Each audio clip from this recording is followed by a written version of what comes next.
মহারাজ, নবাবকে কর পাঠানোর সময় তো হয়ে এলো, দেরি হলে আবার উনি ভীষণ রাগারাগি করেন মহারাজ।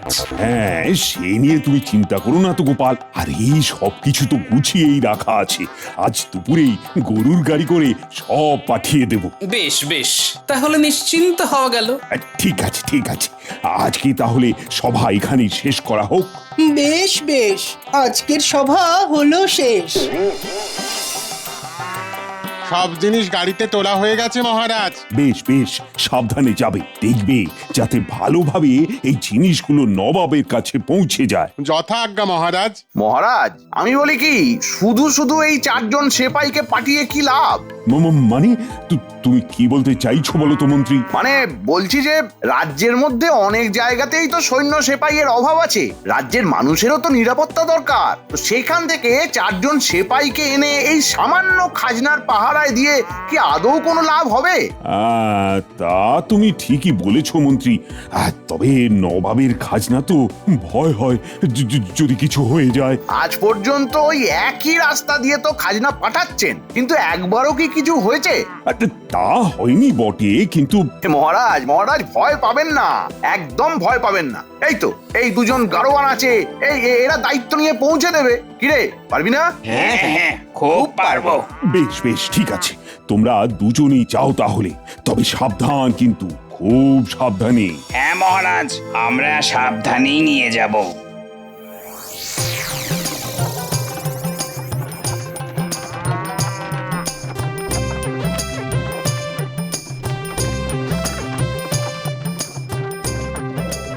বুঝলি হরি, এই জঙ্গলটা পেরোলেই নিশ্চিন্ত হওয়া যাবে। তা ঠিক, তবে এই জঙ্গলেও তেমন একটা ভয় নেই। আরে রে রে রে রে রে রে রে রে রে রে রে রে। ওরে বাবা, এটা ডাকাত! ওরে বাবা রে, আরে রে রে রে রে রে রে রে রে রে রে রে রে বাবা রে, রে রে। আমরা ডাকাত। দয়া করে আমাদের ছেড়ে দিন ডাকাত দাদা। এতে এতে মহারাজের জিনিস আছে, কিছু হলে উনি কাউকে আর আস্ত রাখবেন না। মহারাজ, তোদের মহারাজের আয়ু আর বেশি দিন নেই রে। যা পালা, গাড়ি রেখে ফিরে যা। গাড়ি রেখে? কিন্তু মহারাজ। আবার মহারাজ? এক্ষুনি না গেলে এই বল্লমের বাড়ি মেরে ঠ্যাং খুঁড়া করে দেবো, দেখবি একবার। ওরে বাবা, পালা পালা পালা পালা। চল চল, এবার মালগুলো সরিয়ে ফেলি।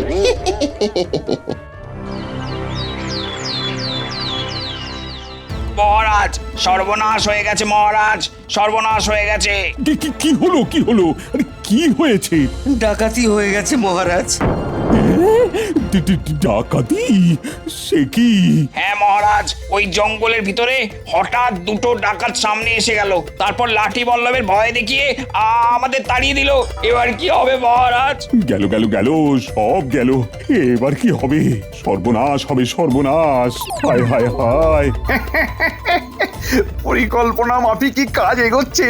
নবাব বাহাদুর এবার এলেন বলে যাই যাই গিয়ে মালপত্রগুলো ঠিকঠাক আছে কিনা দেখে আসি। যাই। ধুর ধুর, বউয়ের আবদার মেটাতে এই সময় এই জঙ্গল পেরিয়ে পাশের গ্রামে যেতে হচ্ছে। বিয়ে করে এমন ঘিয়ে ভাজা হয়ে যাব জানলে ওই ছাদনাতলার ছায়াই মারাতাম না। ধুর। ওরে বাবা রে, কি জোরে কামড়ালো রে বাবা। কি এত পিঁপড়ে একসাথে যাচ্ছে কোথায় দেখি তো।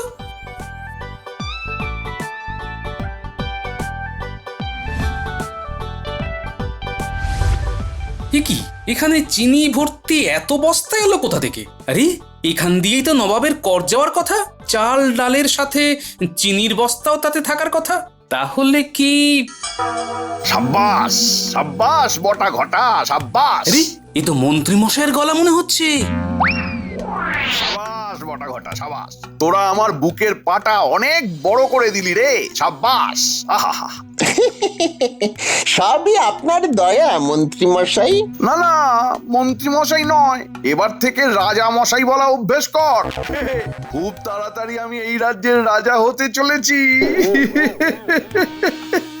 তা তো বটেই। সবকিছু একদম পরিকল্পনা মাফিক চলছে। আমার পরিকল্পনা অনুযায়ী তোরা ডাকাত সেজে নবাবের জিনিস লুট করেছিস। এবার নবাব বাহাদুর রাজবাড়িতে এলেন বলে আর বলতে হবে না মন্ত্রী মশাই, আর বলতে হবে না। নবাব বাহাদুর মহারাজকে গদি থেকে সরিয়ে দেবেন আর আপনি হবেন কৃষ্ণনগরের রাজা। এবার রাজা কৃষ্ণচন্দ্র ফাঁসবেই ফাঁসবে, আর আমরা সবাই হাসবো। আচ্ছা, এই ব্যাপার তাহলে, হ্যাঁ? মন্ত্রী মশাই নতুন চাল চেলেছেন, ঠিক আছে। নবাব বাহাদুর আসুক, তারপর মন্ত্রীর মানহানি আমি করছি। হ্যাঁ, আমার নামও গোপাল ভাঁড়।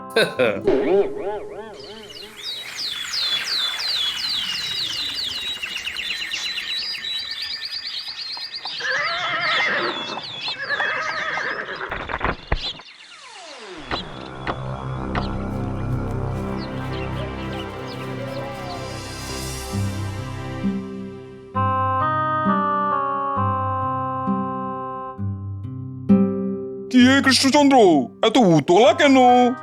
কি নবাব বাহাদুর আপনি? আসুন আসুন। কি মহারাজ, নবাব বাহাদুরকে দেখে চমকে গেলেন যে? হ্যাঁ? না না, চমকাবো কেন, চমকাবো কেন? সেই তো চমকাবে কেন? আমি কি ধমকাবো যে কৃষ্ণচন্দ্র আমায় দেখে চমকাবে? এই রে, নবাব বাহাদুর আজই এসে হাজির হয়ে গেলেন। ওহ, এবার যে কি হবে। প্রণাম নবাব বাহাদুর। প্রহরীদের মুখে শুনলাম আপনি একটু আগেই এসেছেন। হ্যাঁ, আমাকে যে আসতেই হতো গোপাল। ঠিক সময় কর না পেলে আসতে তো হবেই। কর তো আমি পাঠিয়েছিলাম, কিন্তু মাঝ রাস্তায় না ওই ডাকাতি হয়ে গেছে। কৃষ্ণচন্দ্র কি বাচ্চাদের মতো অজুহাত দিচ্ছে? আমার কাছে অজুহাত দিলে কি ছাড় পেয়ে যাবে ভেবেছো?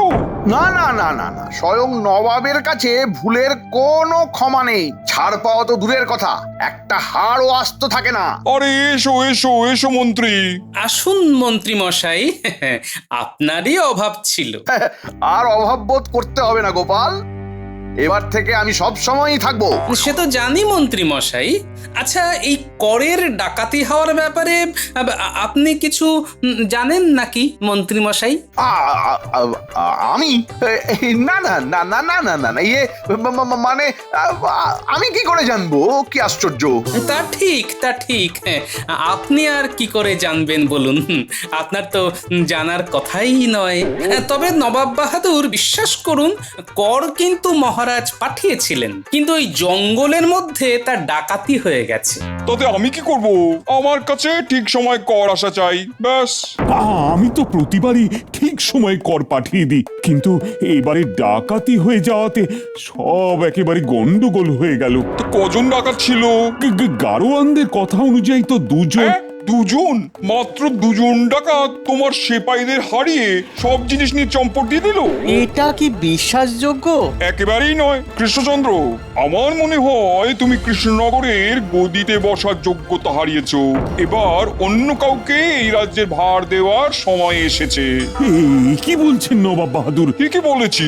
তুমি কেমন রাজা হে? তোমার সেপাইদের হারিয়ে মাত্র দুজন ডাকাত ডাকাতি করে চলে যায়। আসলে গরুর গাড়ির সাথে তো কোনো সেপাই ছিল না। সে কি? কেন এত গুরুত্বপূর্ণ জিনিসের সাথে কোনো পাহারাদার থাকবে না? এ কি? না না মহারাজ, এটা আপনি একদম ঠিক কাজ করেননি। আপনার অন্তত 10 জন সেপাইকে সাথে দেওয়া উচিত ছিল। এই কি মন্ত্রী, তুমি তো বললে যে গরুর গাড়ি পাহারায় কাউকে দেওয়ার দরকার নেই। রাজ্যে অনেক জায়গায় সেপাইয়ের দরকার, আর এখন একদম উল্টো কথা বলছো। সে কি? আজকাল মন্ত্রীর কথায় রাজ্য চলছে নাকি? তাহলে আর তোমার কি দরকার কৃষ্ণচন্দ্র? আমি বরং মন্ত্রীকেই এই রাজ্যের রাজা করে দিই। এই তো কথা উঠেছে। নবাব বাহাদুর, অপরাধ নেবেন না। যাকে তাকে তো আর রাজা করা যায় না। যে নবাবের কথা মতো চলবে, নবাবকে খুশি করতে পারবে, সেই হবে এই রাজ্যের রাজা। বেশ, তাহলে নবাবকে খুশি করার একটা শেষ সুযোগ আমাদের দিন। হ্যাঁ হ্যাঁ নবাব বাহাদুর, বলছিলাম যে একটা শেষ সুযোগ। ঠিক আছে, তা না হয় দিলাম, কিন্তু কি করে খুশি করবে শুনি? দূর দূর দূর, রাজ সিংহাসনের একদম সামনে এসেও পিছিয়ে যেতে হলো, তাহলে আমার কার্যসিদ্ধি হয়েই যাচ্ছিল এক্ষুনি। এই গোপালটা না সব জায়গায় শুধু হাঁদার মতো বাধা দিয়ে দেয়। কি হে গোপাল, নবাবকে খুশি করার উপায় বলো। আগে মহারাজ, ওই সারা জীবনে খুশির রাস্তা তার উদর অর্থাৎ পেটের মধ্যে দিয়েই যায়। পেট খুশি হলেই মন মাথা সব খুশি হয়ে যায়। তাই আমাদের উচিত নবাবকে তার পছন্দ মতো খাবার খাওয়ানো। উত্তম প্রস্তাব। খেতে আমি খুব ভালোবাসি, তা অনেকদিন খিচুড়ি খাইনি, হবে নাকি খিচুড়ি? হ্যাঁ হ্যাঁ নবাব বাহাদুর, খুব হবে। অনেক রকম খিচুড়ি হবে। ঘরোয়া সাধারণ খিচুড়ি, গোবিন্দভোগ চালের খিচুড়ি, আর নানা রকম সবজি দিয়ে নবরত্ন খিচুড়ি, আর তার সাথে ইলিশ মাছ ভাজা। বাবা বাবা বাবা, শুনেই জিভে জল এসে গেল। তা যাও কৃষ্ণচন্দ্র, ব্যবস্থা করো, আজই আমি খিচুড়ি খাবো। খিচুড়ি খেয়ে খুশি হলে তোমার ভুল আমি ক্ষমা করে দেবো, আর না হলে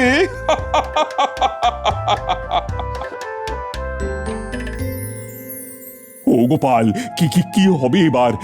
মানে শুধু খিচুড়ি খেয়ে কি নবাব খুশি হবেন? ওসব নিয়ে আপনি কোনো চিন্তা করবেন না মহারাজ, সবকিছু আমার হাতে ছেড়ে দিন, আমি সব সামলে নেব। শুধু আপনি ওই রাজবাড়ির রাঁধুনিদের মন দিয়ে খিচুড়ি রান্নাটা করতে বলুন। ঠিক আছে গোপাল, তুমি আছো এটাই ভরসা। কিন্তু মহারাজ, আমাকে যে এখন একবার একটু বেরোতে হবে। সে কি, এই বিপদের সময় তুমি আমায় ছেড়ে চলে যাবে? না মহারাজ, যাতে আপনার বিপদ না হয় সেটাই দেখতে যাব। আসি মহারাজ, সন্ধেবেলায় দেখা হচ্ছে। মন্ত্রীমশাইয়ের পরিকল্পনায় একটু জল ঢেলে দিয়েছি বলে তিনি হয়তো রেগে গেছেন। তিনি তো এই সময় চুপ করে বসে থাকবেন না, নিশ্চয়ই নিজের স্বার্থ সিদ্ধির জন্য তিনি কোনো ফন্দি আঁটবেন। আমাকে সেটাই জানতে হবে।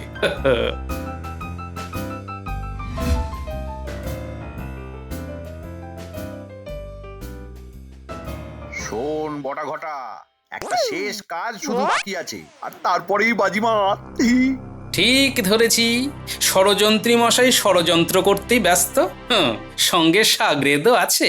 কি করতে হবে মন্ত্রী মশাই? নবাব বাহাদুর খিচুড়ি খেতে চেয়েছেন। খিচুড়ি খেয়ে তৃপ্ত হলে তবেই তিনি মহারাজকে রাজগদিতে বহাল রাখবেন, আর না হলে ওই রাজ সিংহাসন আমার।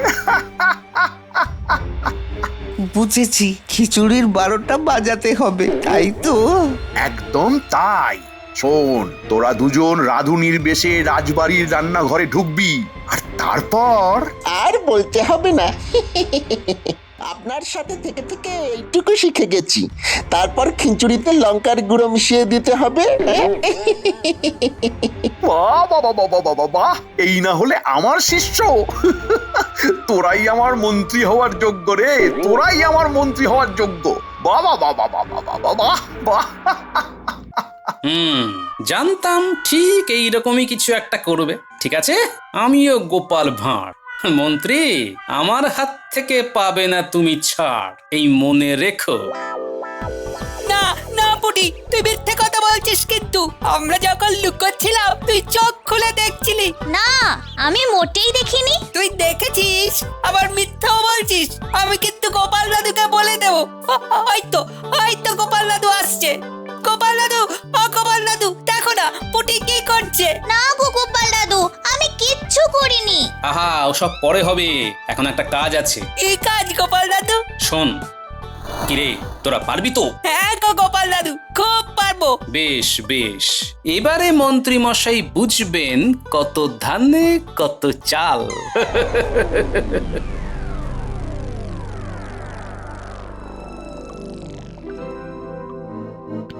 কি এই তোমরা কারা? আমরা বিশেষ রাঁধুনি, মহারাজ আমাদেরকে পাঠিয়েছেন। রান্নায় বিশেষ মশলা দিতে হবে যাতে ওই রান্নার স্বাদ বহু গুণে বৃদ্ধি পায়। মহারাজের আদেশ, তোমরা সবাই বাইরে যাও। আমরা আমাদের গোপন মশলা দেব খিচুড়িতে। আমরাই খিচুড়ি নিয়ে যাব নবাবের ঘরে। যাও তোমরা, চলে যাও, চলে যাও। তাড়াতাড়ি যাও, তাড়াতাড়ি যাও। মহারাজের আদেশ, আদেশ না মানলে শুলে চড়তে হবে। হ্যাঁ, ঘটা নে এবার, সব কটা করাতে বেশ করে লঙ্কা গুঁড়ো ছড়িয়ে দে। চল পটা, চল। এবার এই খিচুড়ি নবাবের কাছে নিয়ে যেতে হবে, ওই অতিথিশালায়। আর এক পা এগোলেই মৃত্যু। এ কি রাজবাড়ির ভেতরে ডাকাতি? এই আমাদের আমাদের ছেড়ে দাও, আমরা মরতে চাই না। বেশ, তোদের ছেড়ে দেব, কিন্তু তার বদলে একটা কাজ করতে হবে। কি কাজ বলো আমাদের, আমরা সব করব। এই নে, এই পাত্রের খিচুড়িগুলো নিয়ে যা নবাবের কাছে। সাবধান, কাউকে এ কথা বললে কিন্তু তোদের মৃত্যু অবধারিত। ওরে বাবা, এই বটা যা বলছে তাই কর, আগে তো প্রাণটা বাঁচাই। এবার তাহলে যাই। যা, কিন্তু মনে থাকে যেন। থাকবে থাকবে, খুব মনে থাকবে। কি হে কৃষ্ণচন্দ্র, আর কত দেরি হবে? খিদে যে আমার পেট চুই চুই করছে। প্রণাম নবাব বাহাদুর, আপনার খিচুড়ি। এই তো এসে গেছে। এই তো বটা ঘটা এসে গেছে। এবার আমাকে কেউ আটকাতে পারবে না। আমি হব এই রাজ্যের রাজা। দাও দাও দাও, খিদে পেট জ্বলে যাচ্ছে। একটু পরে গলাও জ্বলবে, জিভও চলবে। এই তো খিচুড়ি এসে গেছে দেখছি। হ্যাঁ, বাহ বাহ বাহ বাহ বাহ। এই তো গোপাল, এসো এসো এসো। তা কেমন বুঝছেন নবাব বাহাদুর? অপূর্ব, গন্ধেতেই বাজিমাত করে দিচ্ছে। শুধু একবার মুখে দিয়ে দেখুন নবাব বাহাদুর, তারপর যা হবে না। আর অপেক্ষা করতে পারছি না, ওরে বাবা, আর অপেক্ষা সহ্য হচ্ছে না। মন্ত্রী মশাই, এই মুচকি হাসি আর কতক্ষণ থাকে সেটাই দেখবো। নিন নবাব বাহাদুর, এবার শুরু করুন। অপূর্ব, কি স্বাদ। এই কি হলো? কি নবাব বাহাদুরের তো ঝাল লাগার কথা। কি হলো? তোফা তোফা। এমন খিচুড়ি আমি জীবনে খাইনি। বাহ বাহ বাহ বাহ বাহ। ভালো লেগেছে? খান খান নবাব বাহাদুর, পেট ভরে খান। নবাব বাহাদুর, আমিও কি একটু? আরে আরে খাও। আহা, সত্যি অপূর্ব অপূর্ব, মন একেবারে ভরে গেল। কি আশ্চর্য, আমার পরিকল্পনা এমন উল্টো হয়ে গেল কি করে? কি হলো? আরে হলোটা কি? মন্ত্রী মশাই বুঝতেই পারেননি যে এই শেষে এসে ওনার তরি ডুববে। সত্যি কৃষ্ণচন্দ্র, তুমি খিচুড়ি খাইয়ে আমার মন জয় করে নিলে। তোমার ভুলও আমি ক্ষমা করে দিলাম। কর মেটানোর জন্য তোমায় আমি আরো 2 সপ্তাহ সময় দিলাম। তার দরকার হবে না নবাব বাহাদুর, তোমরা ভিতরে এসো। কি এটা তো করের বস্তা। এই তুমি কোথায় পেলে গোপাল? ডাকাতেরা যেখানে রেখেছিল আমি সেখান থেকেই নিয়ে এসেছি মহারাজ। আসলে ডাকাত বুঝে উঠতে পারেনি যে ওই জায়গার সন্ধান কেউ পেতে পারে। আসলে ডাকাত তো আমাদের মধ্যেই আছে। তাই নাকি? কে সেই ডাকাত? ওই তো মন্ত্রী মশাই আর তার 2 শাগরেদ, বটা আর ঘটা। মন্ত্রী তুমি? এই রে, ছি ছি ছি ছি ছি, আবার ধরা পড়ে গেলাম। ভুল হয়ে গেছে মহারাজ, আমার ভুল হয়ে গেছে মহারাজ, আমার ভুল হয়ে গেছে। কিন্তু কেন কেন করলে তুমি এরকম? সিংহাসনের লোভে। শুনুন তবে। খুব তাড়াতাড়ি আমি এই রাজ্যের রাজা হতে চলেছি। আমার পরিকল্পনা অনুযায়ী তোরা ডাকাত সেজে নবাবের জিনিস লুট করেছিস। এবার নবাব বাহাদুর রাজবাড়িতে এলেন বলে নবাব বাহাদুর মহারাজকে গদি থেকে সরিয়ে দেবেন আর আপনি হবেন কৃষ্ণনগরের রাজা। নবাব বাহাদুর খিচুড়ি খেতে চেয়েছেন। খিচুড়ি খেয়ে তৃপ্ত হলে তবেই তিনি মহারাজকে রাজগদিতে বহাল রাখবেন, আর না হলে ওই রাজ সিংহাসন আমার। ছি ছি ছি মন্ত্রী, ছি। ভুল হয়ে গেছে মহারাজ, আমাকে আমাকে ক্ষমা করে দিন। ভুল হয়ে গেছে মহারাজ। আমাদেরও ভুল হয়ে গেছে, ক্ষমা করে দিন। দিন না। হ্যাঁ, আমি তাহলে আমার কর নিয়ে এগোই। কৃষ্ণচন্দ্র, এদের যা শাস্তি দেওয়ার তুমি দাও। মহারাজ মহারাজ আমার ভুল হয়ে গেছে মহারাজ, ভুল হয়ে গেছে, আর হবে না মহারাজ, ভুল হয়ে গেছে। আমাদেরও ভুল হয়ে গেছে, ক্ষমা করে দিন, ক্ষমা করে দিন। ক্ষমা? তোমাদের কারাবাস হবে। সেপাই, এদের নিয়ে যাও, কারাগারে বন্দি করো। গোপাল, তুমি আবার আমাকে বিপদ থেকে উদ্ধার করলে। এটা তো আমার কর্তব্য মহারাজ। কিন্তু একটা ব্যাপার, এরা যদি খিচুড়িতে লঙ্কার গুঁড়ো মিশিয়েই থাকে, তাহলে নবাবকে এত প্রশংসা করলেন কি করে? আসলে মহারাজ, নবাব যে খিচুড়ি খেয়েছেন সেটা হলো আমার গিন্নির হাতের রান্না। মন্ত্রী মশাইয়ের চাল বুঝতে পেরে আমি আমার গিন্নিকে দিয়ে রান্না করাই, আর তারপর ডাকাত সেজে খিচুড়ি বদলা বদলি করে নিই। বাবা গোপাল, বাহ, তোমার তো জবাব নেই। তোমাকে আমি 1000 মোহর পুরস্কার দিলাম। ধন্যবাদ মহারাজ।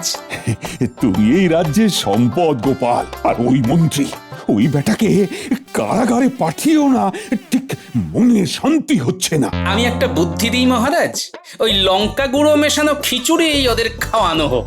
ঠিক বলেছ, একদম ঠিক কথা বলেছ গোপাল, তাই হবে।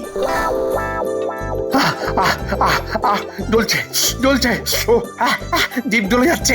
জল জল জল জল দাও রে বাবারে। চলে গেল, চলে গেল, চলে গেল।